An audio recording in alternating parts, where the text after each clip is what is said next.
Attack rifle copy, baby. Breeding fuel.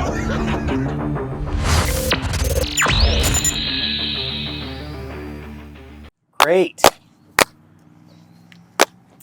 You guys got a free fall jump. Yeah, How that was had it? one too. That prop wash on that C-47 is fun. You get You've never gone blasted out in the the side face. door of like a 130 or a No, I C5, haven't. have you? No. No. Yeah. I think it was probably going 90. You could add another 40 to 50 knots for that. Yeah. Yeah. Yeah. Your odds of spinning like Mike Sorelli are lower and lower as the airspeed goes up. Yeah, so we just jumped out of a C-47 and getting ready for our trip to Normandy this summer. And I didn't realize that during World War II, from the wings back on the C-47s, it was all just like canvas fabric. They had no metal. None of them? They were Well, all post? some of them did, but they ran out of materials. Oh, right. That makes sense. And so most of those were just canvas. soft skin. I don't feel like I understand mechanically how that works. How the airplane doesn't just snap in half. I know. Well, it has the same structure and frame, right? It just does it. What if they ran out of that I mean, material there's all as well? kinds of paper airplanes. That's true. Not with There's all people in kinds of them. paper airplanes. Could you imagine going to war in a paper airplane? No. That's pretty much what they did. I can't imagine. Were you guys thinking about that as we were like loading up the plane? No. You weren't thinking about like what this must have been like for guys that were going to fly across the channel and then I was jump nodding into off. Normandy.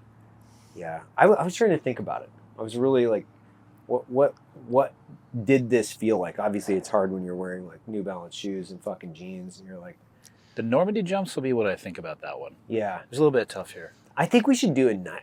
Do they do night jumps? In Normandy, I don't know that they have. I would like to get the whole night jump in. Yeah, I would too. And like going last year too is like France is a little bit higher longitude wise, and it's still really cold. Like it's still the middle of spring there, and the weather was so bad last year, and that we were there June 1 to 10 or whatever it was. Like the 82nd Airborne didn't even jump, and that was the sole reason that they went over there was to do a static line jump. So now on top of the fact that they're in a C-47 that's got soft skin and German flak, but it's also freezing and heavily windy conditions. That's what gets me the most about. Like you ride around on those things, and it's like a fish in water, man. Those things are all over the place. Yeah, looking at that plane as it's climbing to altitude, it's such an iconic outline from the black plane on the belly, and then it's obviously you're staring up at it in the clouds. It's so distinctive from a design. It's so slow and it's so big. Thinking, God, what a target! If you're on the ground shooting at it. How many were there? I believe. I feel like there were Statistically, there are 100. 20. I think there are 23 miles of airplanes. Holy fuck. It was a constant. I read this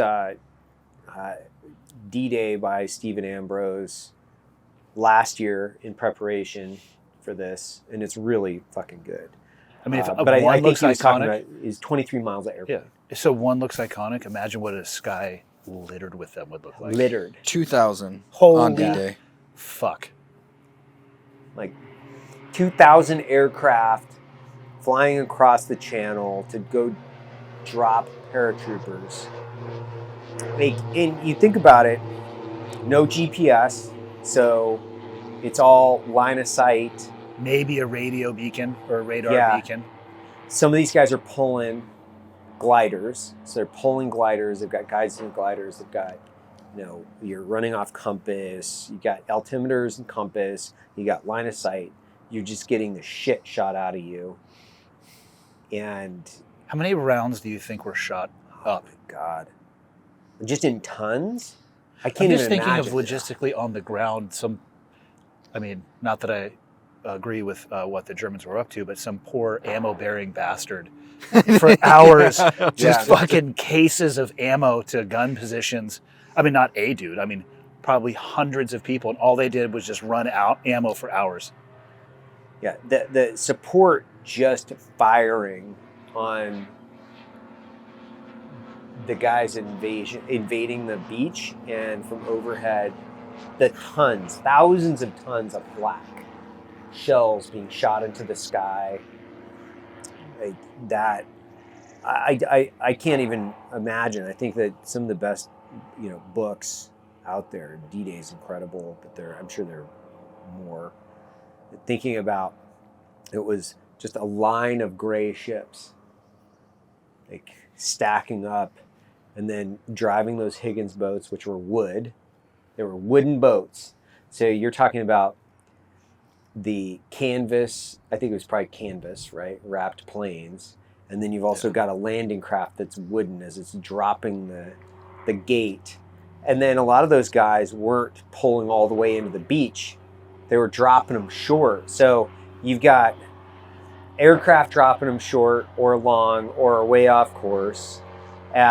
They were speeding up, so they were increasing their speed, low altitude, way off course, turning their, jumpers hit it fucking light, going green light. You've got the boats dropping ramps. And they went at low tide too. Yeah. And they were falling into some of these guys drowned just straight up from equipment. Yeah, you really, you have to go there. You have to go to Omaha and Utah beaches to wrap your head around the difference between high tide and low tide there, because it's like, we're talking hundreds of yards out. Yeah, it's like a quarter-mile difference. It's insane. And they came in low tide, so much more ground that they had to cover on foot. And you go into the German machine gun bunkers that have just perfect enfilade down the beach. Right. Just perfect fields of fire to just murder everyone. It feels like you go there and it feels like a miracle that we were able to do it. I can't imagine, the miracle, and it's just sheer numbers. I was going to say it wasn't a miracle. It was literally just a numbers. volume that they couldn't hold back forever. They brought just it was a more math people problem, than bullets. Yeah, you're right. You're right. I believe, I think this is accurate. Rommel was actually in charge of the defense. They brought him back from Africa. They put him in charge of the defense. And he was on vacation. It was on a weekend trip with his kids or his family or something like that. They didn't expect it based on weather. Eisenhower had written 2 letters. This is how unsure he was that they were actually going to take the beach. He had one prepared for if they did take the beach, and they had one prepared for a failed beach landing. And there are stories about Eisenhower, how he was chain smoking and drink 2 or 3 pots of coffee. And during the planning, and I can envision this, I think for a lot of us, this is why I think it's so important, because you can feel it, right? You've been in these planning sessions, you've sat in rooms, you're fucking swilling coffee down, and guys are, not necessarily smoking, but they're just fucking dip cans everywhere. You've been up for fucking days trying to figure something out, and you're like, all right. And now we got to go. So he gets a break in the weather, and it's let's go. But it wasn't great weather either. It was just a hole that they had, a small window. This guy came in and said they didn't know until right before whether or not they were going to have to just call it off and push it again. And if they pushed it again, it would have pushed them a week or something like that. Can you imagine the burden in that planning room, knowing the catastrophic loss of life that was about to occur? Yeah. And being responsible for giving the go on that. I mean, we've all done mission planning, but I have never looked at an objective that had any level of just gross consequence. Yeah. I can't fathom the burden of that decision. Failure meant catastrophic loss too. So did success. Yeah. Yeah. Success was going to, yeah. But if you don't get anybody on the beach that day, and you just straight sustain those sheer numbers, the morale that would have had, the impact on morale that would have had for Allied troops would have been astronomical. And it probably would have pushed the invasion, 6 months to have to refit after that. Oh, I would imagine they would have had to rebuild and then come back from a totally different position. They would have had, obviously, because then they would have refortified, gone through, looked at the entire western coastline, continued to reinforce, and then you would have had to gone somewhere completely different. Yeah. Unbelievable the amount of stress that those guys must have felt. I mean, not only the guys on the ground, thinking about it from the landing craft. Well, I mean, just the Navy ships that were pummeling the fucking coastline with for hours, trying to soften that thing up. And the actual perspective was they didn't quite understand the level of fortification. So they were thinking, just like they did in Iwo Jima, that there's no way somebody could survive after the pummeling that they would receive on the coastline. But they didn't realize that they were 3 stories deep in a bunker ready to support against the Allied invasion. Right. If you could pick any position that day, what would it be? I know what it wouldn't be, which would probably be first wave, first ramp dropping. No, like the glider. Like, oh my gosh, I just that wouldn't glider? have wanted to been in a glider. No. And my grandma was a riveteer. Oh, seriously? Yeah, the factory in my hometown was a Frigidaire factory, and it got converted to a glider factory for World War II. And so my grandma was sitting there doing rivets at 17 years old for the war effort. And then last year when we came to Normandy, like you get to walk through one of the gliders, which is like 4 feet wide of soft skin. And then Rommel went through, and like every open field that a glider could potentially land in, he put in even spacing like giant telephone poles. So there wasn't any good landing areas for these gliders either. And they were trying to put it down anywhere, so then they'd have to essentially just get over something and then drive it into the ground. Not even the hedgerows. That was the other thing with the hedgerows. Not traditionally a solid landing technique. No, the gliders would have been absolutely a death trap, because you had shit in the back too. You had like Jeeps and all kinds of stuff. Like, so you hit the ground, that thing is like flying towards you if it wasn't strapped in right. Yeah. Like, just the amount of sheer logistics and planning, coordination, effort, and the holes, because you've never done anything like this. Like, the world has never done anything up to this point like this. It's the largest invasion ever participated in history, the history of warfare.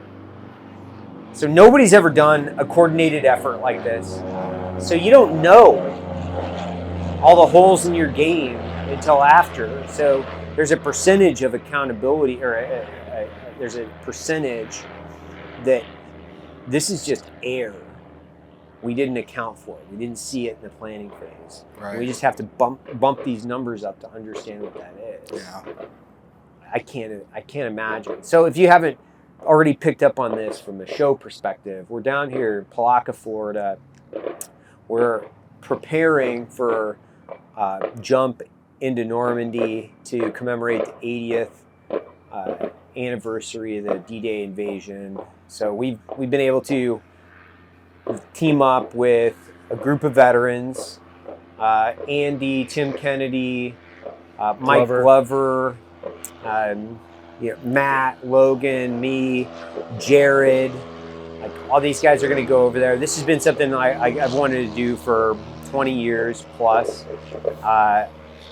This is the 80th, which I think could be the last year that we actually get to meet a lot of these veterans. I think it's It'll be the last 10-year anniversary one for sure. Yeah. So from a company's perspective, looking at it, how important it is to I think honor the sacrifice of the soldiers, sailors, and airmen that obviously came way before us, and the warfighter. Like, this is really important for me. It is like it's very emotional. It's something I've wanted to do for my entire adult life. I also think that it's really important to continue to call back and drive awareness to the warfighters that came before us. These guys there's not too many of them left. Documenting their stories, talking to them, I think it's our duty just to make sure that we're documenting and preserving a lot of their stories and the heritage of the warfighter. Yeah. Yeah, specifically like last year out here as we were going through the course, Vince Barraza was out here, Yeah. who was in the 101st Airborne, and he was a replacement, so he didn't do the D-Day jump, but he came in later and fought through Bastogne, and unfortunately he passed away shortly after D-Day last year. And just meeting that guy, like he literally, to end the training, he talked for an hour straight about what it was like in Bastogne and what the World War II experience was like for him.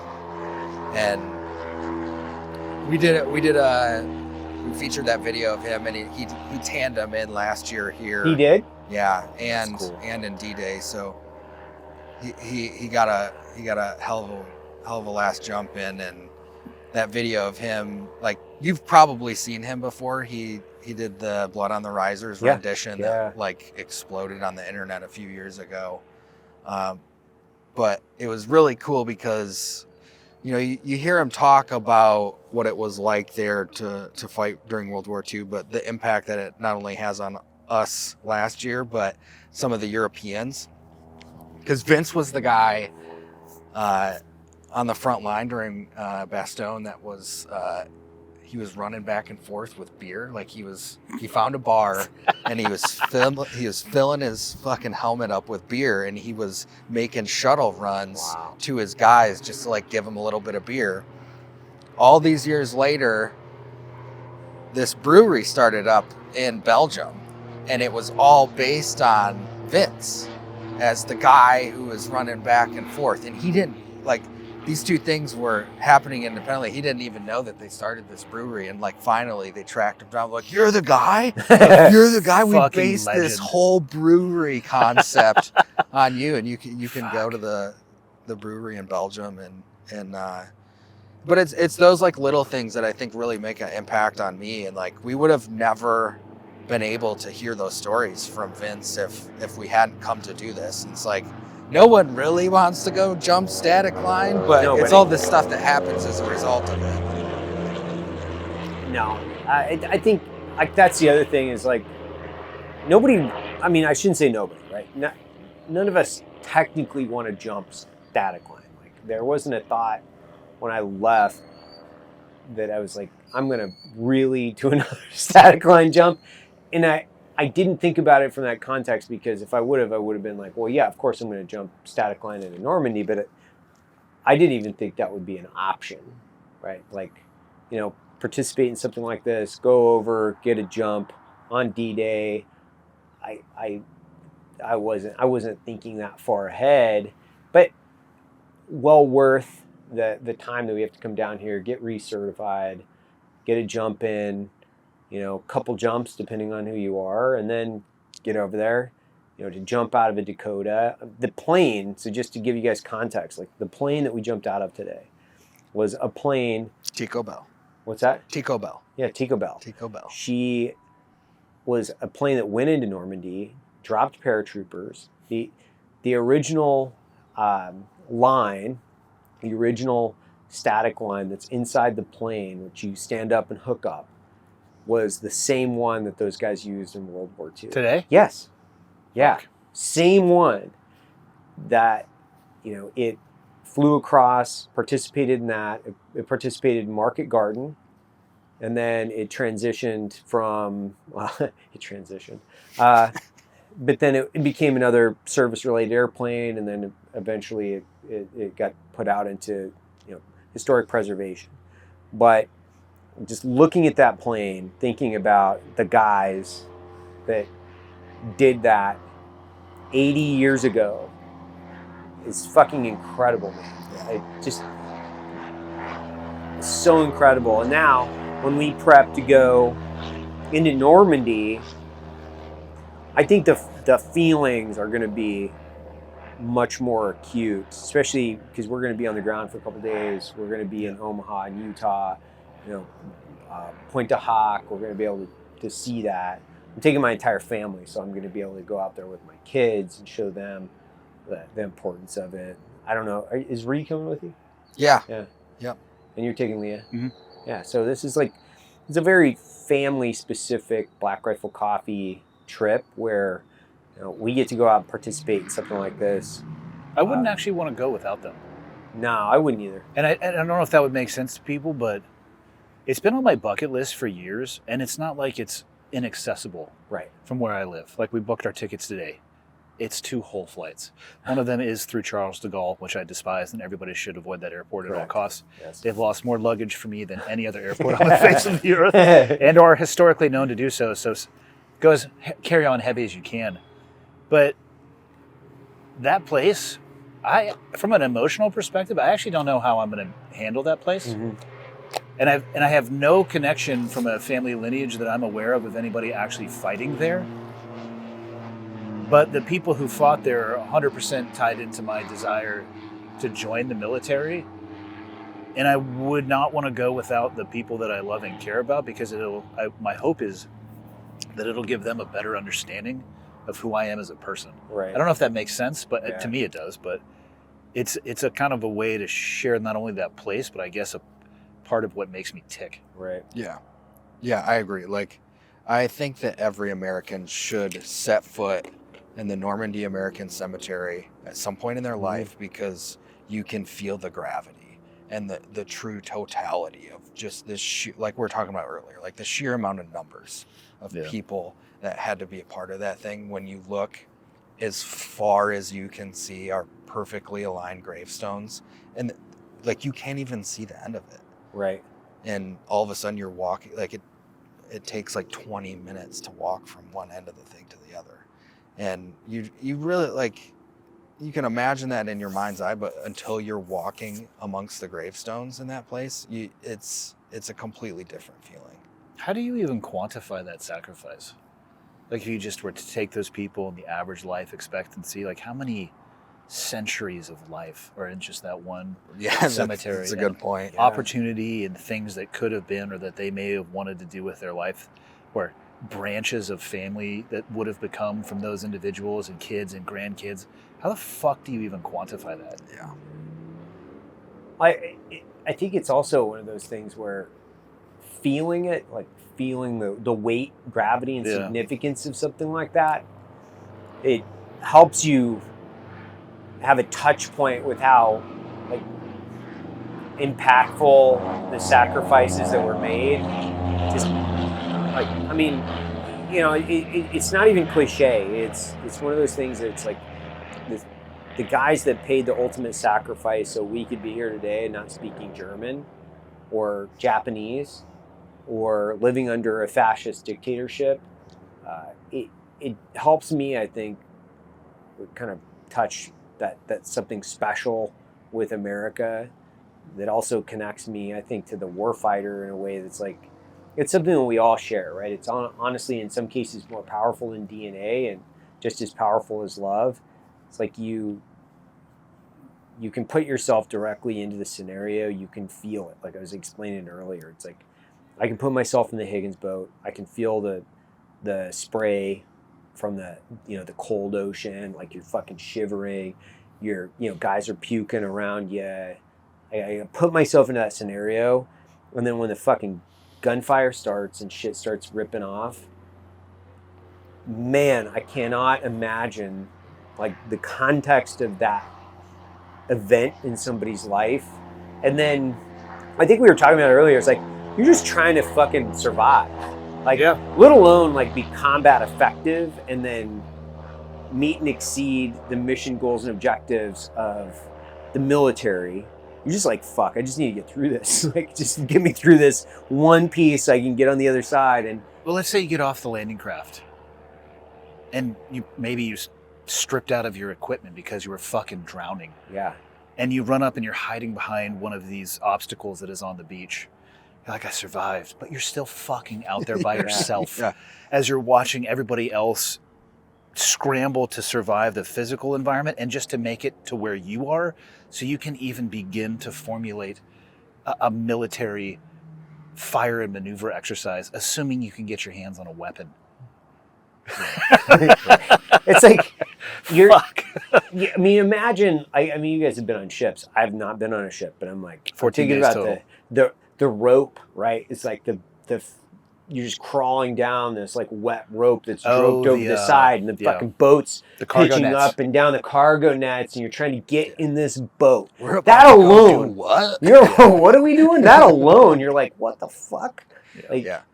And it's probably 3 a.m, Yeah. and you didn't sleep at all. Like that's the other thing too, is like, we all know as you get older, like how you operate with no sleep versus when you get a good So night. good. And like, Just a weapon without those sleep. guys got No sleep. No sleep. whatsoever leading up to that. Even if they had the opportunity to do so, it'd probably be not the soundest of sleep. You know, what's wild to me is that we had people lying about their age to go do it. participate in that. Yeah. And I just wonder if that would still occur in our modern society. I think it would. I think it would just be a much smaller percentage, but the corn-fed kids in the Midwest, I still see that same, heritage of people that did that then doing that. I think it would too. Like Yeah. it gives me hope that I think it would. But fuck. So where would you guys be? You guys never answered the question. If you could pick a place that day, where would you want to be? Man, I don't know. Jump. Yeah. Yeah, jump. I think I'd be like a submarine commander in Nantucket. The boat was still being like built. I'm like, Coast Guard. I missed it, guys. The vessel comes on board in 2 years now.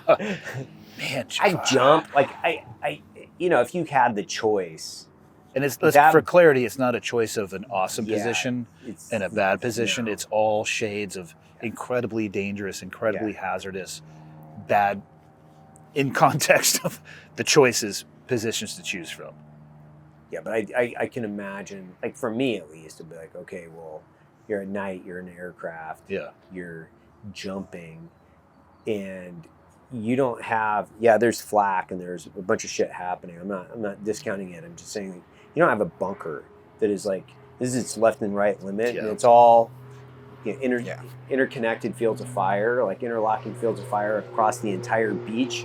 As you're landing on the beach, and now you're soaking wet, maybe you got a weapon, maybe you don't have a weapon, and then you got to climb up as you're moving through gunfire and explosions and everything else is just fucking coming apart around you.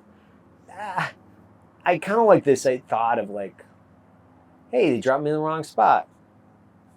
I don't know. Like Click, click. click, click. Hey, buddy, you here? I'm here. I don't know. It seems like I would take it's a that shit over plunging, overlapping, heavy machine gun fire with mortars. Yes. Any day of the week and several times on Sunday. Yes. Yeah. And like the frogmen back then, and this is, I don't know if this is true or not, but I seem to recall they would lube themselves up with like Axle grease. Axle grease, yeah. And that's how they did the survey, is like, Well, that was for warmth. Yeah, they I'm just not so provided sure like how much axle grease actually has from a thermal protective perspective. You should try it when we're over there. We should lube you up with axle grease. No. Get you in the ocean. You know who would and- probably be willing to do that is Mr. Kennedy. Timothy would do that. Yeah, Tim would do that. Yeah, we'll get so let's Tim. just volunteer Yeah, the Green Beret for that, because he would. he's scuba certified. We'll get him. Like, No, he's not scubaing shit. He's going to go Jacques Cousteau I know. mask, UDT shorts, Yeah. and fucking axle Lubed grease. up, axle grease. Get Tim in the water and be like, God. dude, do a fucking survey. I think that's a great option for Tim.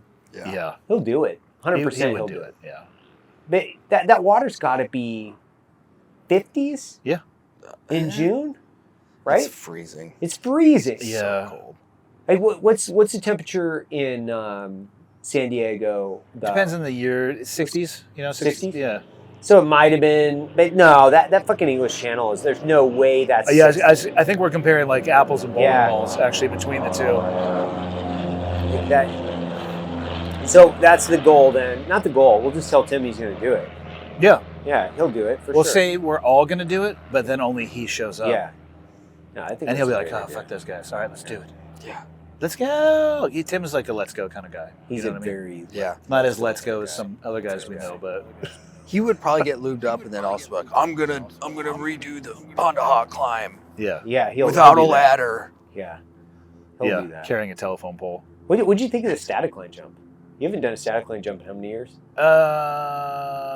What year is it? 2024. 24.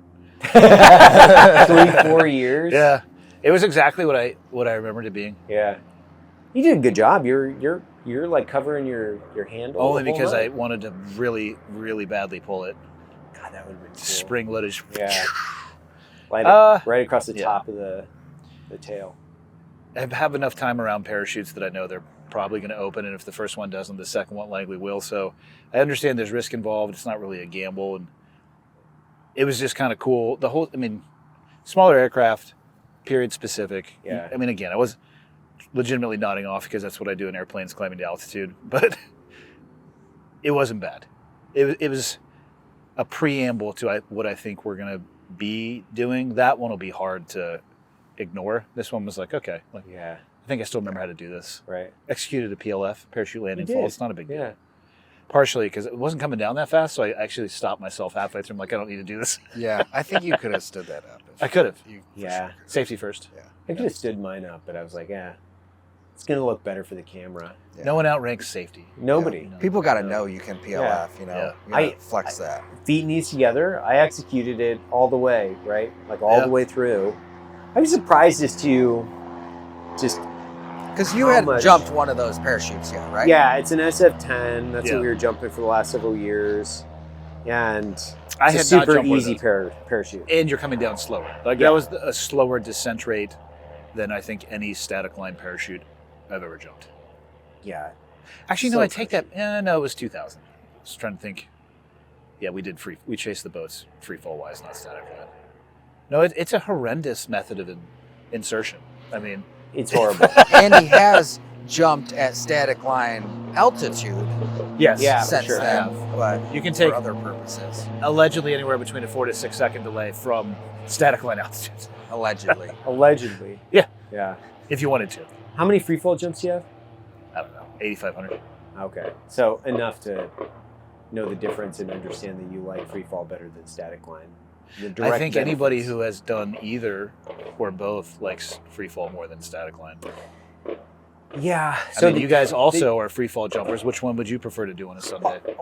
The point I'm trying to make is like there's probably a lot of guys that are like, well, what's the difference, right? Which is you have a round parachute. It doesn't have any. It doesn't have You any, surrender like, a lot of open control cells. is the biggest difference. Yeah, and I think with your free fall experience, you jump out, you're on your own, you're flying. So this static line, obviously, you're hooked into this wire inside the plane.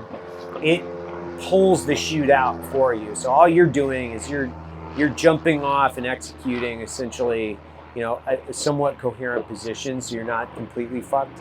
And then it opens on your as you exit, it's going to open 4 seconds later, give or take 3-4 seconds later, it opens. You have minimal steerability. It's got a forward push of about 8 knots.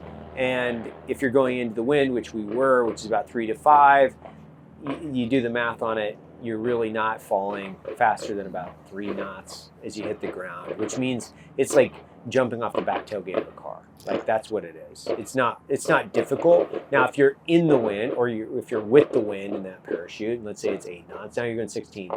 It can be a little bit more difficult and a little bit more spicy. You're at the mercy of where you get out. Free fall. The first thing I do as I exit is I look down to check where we are in the spot. You do that. Today, I do. Okay. And you just kind of look at the corner. Like most of the time you're jumping at a drop zone, you're like, I can see the drop zone. We're going to be okay. Yeah. But if you're on a long spot, you can pull higher.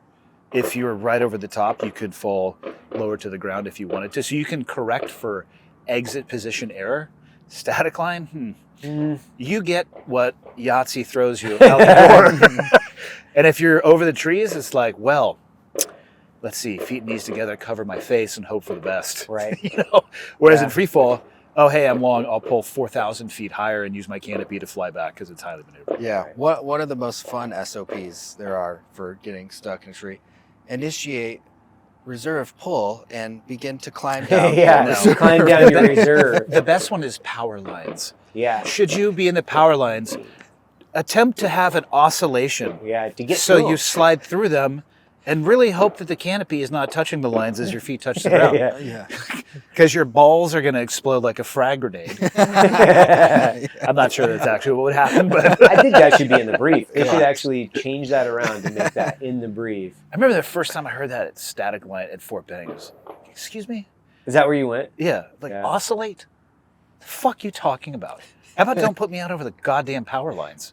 You know? Did you climb the towers and do pull-ups? Wasn't that a thing that you guys did? No. Oh, you're talking about the one where they dropped the parachutes? Yeah. They weren't using those when I was there, and I don't know why. They obviously were there before, and they, the first thing they did was they put an instructor in one, and they used it, but they didn't let our class use it, and I don't know why. Huh. Maybe somebody had gotten hurt, or I don't know, maybe it was a maintenance issue, but yeah, they sent my entire Buds class to Airborne directly after Buds, which is a horrible, horrible, horrible idea. That's a horrible idea. Yeah, it's like here's, 20-some dudes who are 100% not going to be controllable, and if your discipline measure is 10 push-ups, we have a problem. Yeah. 10 push-ups. That's what it was, yeah. And the Airborne Shuffle, for those of you, it's like a 10-minute mile? Probably. Maybe? It isn't lower than a 10-minute We had been running 9 miles a day just for food. Yeah. It's a mile and a half back to the chow hall each way. Right. It's like, we'll be all right. It's crazy to me that it's 3 weeks long. Still to this day, I think it's 3 weeks long. How much time do you think you could reduce that 3 weeks of instruction down You to? could do it in 1 day. I concur. You could do it in 1 day. Yeah. Yeah, for sure. 100%. Now, you couldn't get all 5 jumps probably in a day, but you could do all of the learning stuff. You could do it with guys like us in 1 day. The problem is that it's open to the entire the entire military. So you have, I would say, a wide variety of experiences and IQs and all these other things. So now this is a perfect example of aligning training around your lowest common denominator. It's like, it's 3 weeks long. And back in the day, it used to be a fucking grinder. I guess it was supposed to be brutal.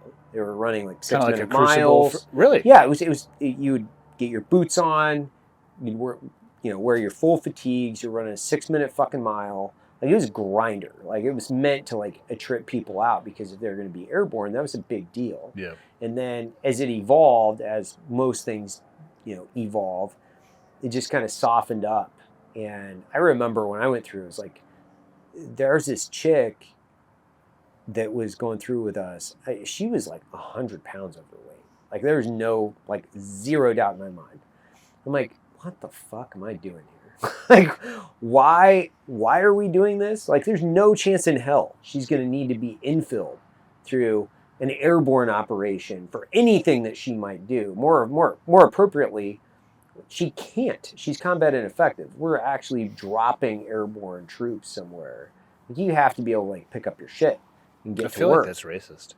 Yeah, probably. You don't know every type of operation. What if they were jumping into a hot dog eating contest? That's true. Okay, that's fair. Yeah, a nap contest with hot dog eating. Maybe that's the next. We don't know all type of combat operations that there are. Yeah, that could be the next war that we're training for, is a hot dog eating competition and a nap competition. I feel like I might dominate in that, actually. I have a great airborne story. This one's pretty good. So, first jump, I'm number 2. There's a female ahead of me. Jump master gives, 1 minute, 30 seconds, everybody's up. At the door, yeah, so she's at the door. He turns around to talk to somebody. She just fucking jumps out. I'll be honest, I respect it. It was awesome, dude. I respect it. It was awesome. And I'm sitting there, I'm like, were you supposed to go? I'm thinking, man, time to go. Yeah. And he turns around. He's like, whoa, get there. It's fucking aircraft, man. And I'm like, okay, what did I don't know. Out over? Because there's a lot of trees. Oh, all trees. Nothing but a sea of trees, man. And I'm like, I guess I'm going to wait for a minute, and then finally he gets his shit together and gets her out. But that was, damn it. I'm number 2. She's number 1. Number 1, I'm number 2. I see this and I'm like, this is one of the coolest fucking things I've ever seen, because this is introduction to airborne, first jump, she's out. She got kicked out. And I was like, man, that seems weird. But now I understand the military a little bit more. So that black hack at the time totally fucked up. Oh, he just completely covered it up somehow. Oh, she got past me. It's like, bro, that's your job. I don't know how you kick a student out because she bailed out on a green light when you turned your back towards her. I was in the middle of the stick on a C-130. There was zero opportunity for me to do anything other than start moving with the chow line when it went. Yeah. We were just like smash. I'm like, here we go, and we're off. First PLF was heels back of the head. I remember laying there with just screaming head pain, thinking, I don't know if I can do 4 more of these. That's my first thought. Your heels hit the back of your head? No, heels then back of head. Yeah. That was my PLF. I God bless her though, you know. Like, yeah, I'm sure she got to come back. To be fair, there's no doubt she got to come back. I wonder if she realized that the plane was just continuing to fly on without any other jumpers exiting. Guaranteed. I talked to her afterwards. She's like, I don't know. I thought it was green light. You told me to stand up, 30 seconds, green light. I thought I was supposed to go. I was like, yeah. Dude, I don't blame you.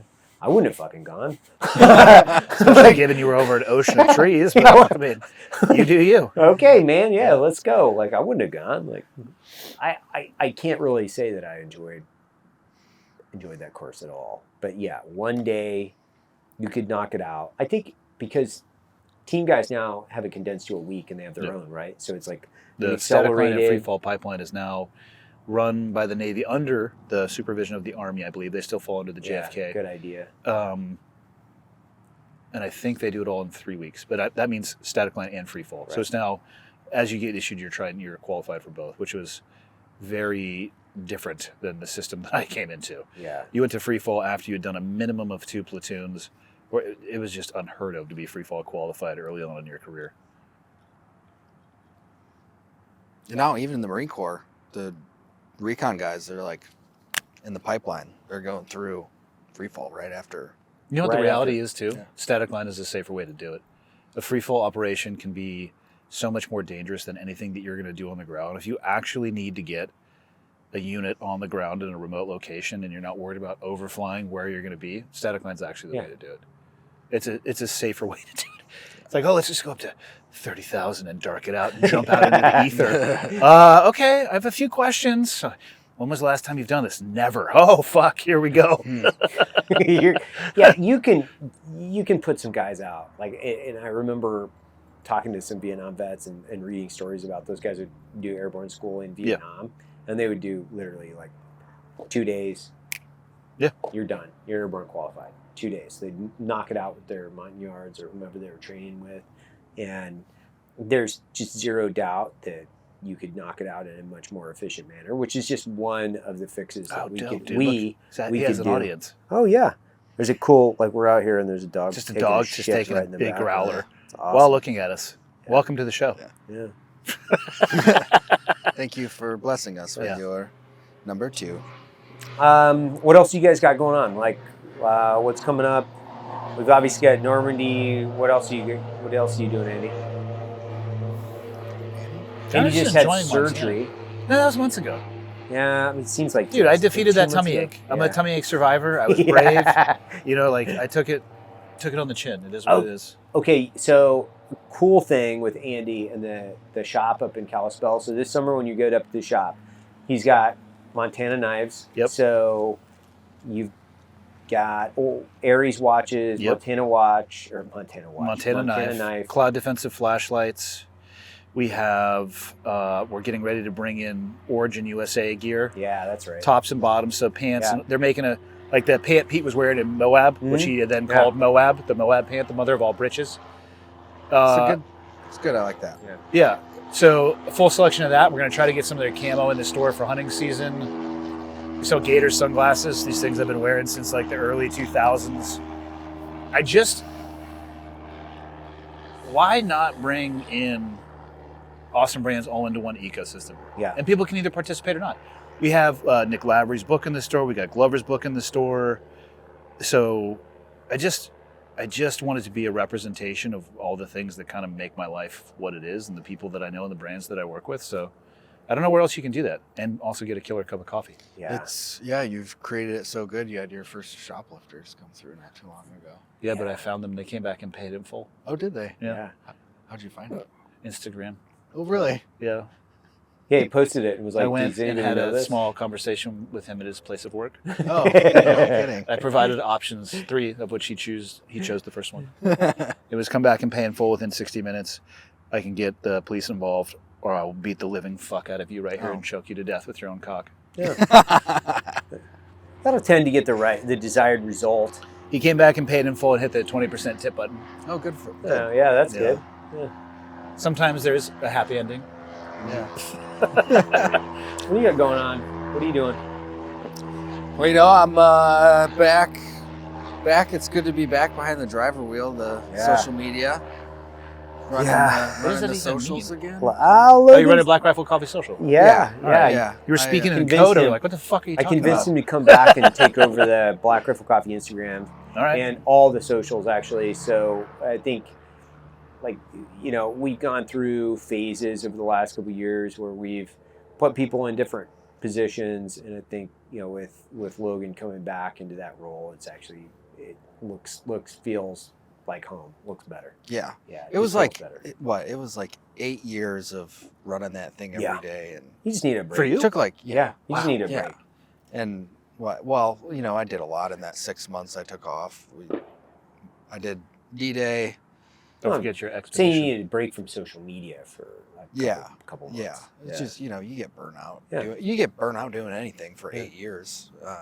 So just we got some other people involved for a little bit, and some good things, some bad things, and then came back, and I did a lot in that time frame. You know, did the Normandy stuff, went on a pretty rad elk hunt, got married, got all that stuff out of the way, and then just jumped back in. got all that stuff knocked out. Elk hunt, marriage, some content, it's solid. Yeah. We're going to do another elk hunt this fall. So we've got a bunch of guys bringing in this fall into Utah. So it'll be kind of the standard group of dudes that we always do stuff with. And it'll be really interesting this year because I think the lineup is going to be more of the OG lineup too. So we'll have, Mike and Andy and Logan and Headshots me. only. Headshots only with archery. So We're gonna eye or ear hole. gonna Difficult. You can punch one of those iron wills through the nasal cavity. I found out. Yeah. It's gotta Good be- to know. I'll put that in the logbook. That's awesome. All right. Yeah. So we're What's new with you? well, You're in a new role. I'm in a new role, so I'm chairman. I've been in that role since the beginning of the year. I've just got a lot of what I would say is projects. I'm the executive chair, and I've been working more on customer experience, really trying to tighten up any and all things customer service, not customer service related, customer experience. So like packaging designs, the designs on all of the product. I've done that, most of that work over the course of the last 10 years, but now I can be 100% allocated to it. Evans Coffee subscription. Yeah, the ECS, Evans Coffee subscription. So we're in the process. We're going to rebrand some of these things so they make a little bit more sense. Sweet. And then align them around different design patterns and what I would say is coffee selections I'm really into. We've got some innovation coming down that we've been working on for the last couple of years that's big. So you can be creative again. Yes, I'm concentrating on being creative. I'm very concentrated on trying to plug back into what I would say is the Black Rifle Coffee core. Like, what's the heart? Get to the heart of it, plug back into that, and make sure that we're constantly feeding all the customers exactly what they want. Like better coffee, better designs, better media, any and all things that they touch. So that's what I got. Oh, yeah. All right, from Palatka, Florida. Thank you so much to the guys that have been helping us out. We'll put a tag, or we'll tag them. This is their shirt right here. It's the Round Canopy Parachute Team. It's a nonprofit, so if you guys can go out, make a donation, come out, support the organization, however you wish to support it, please do. These guys are exceptional. They create an exceptional experience. They could actually come jump if they They wanted can to. jump, yeah. If you get a wild hair up your ass. Yep. So come out, jump, support the organization. Thanks, guys.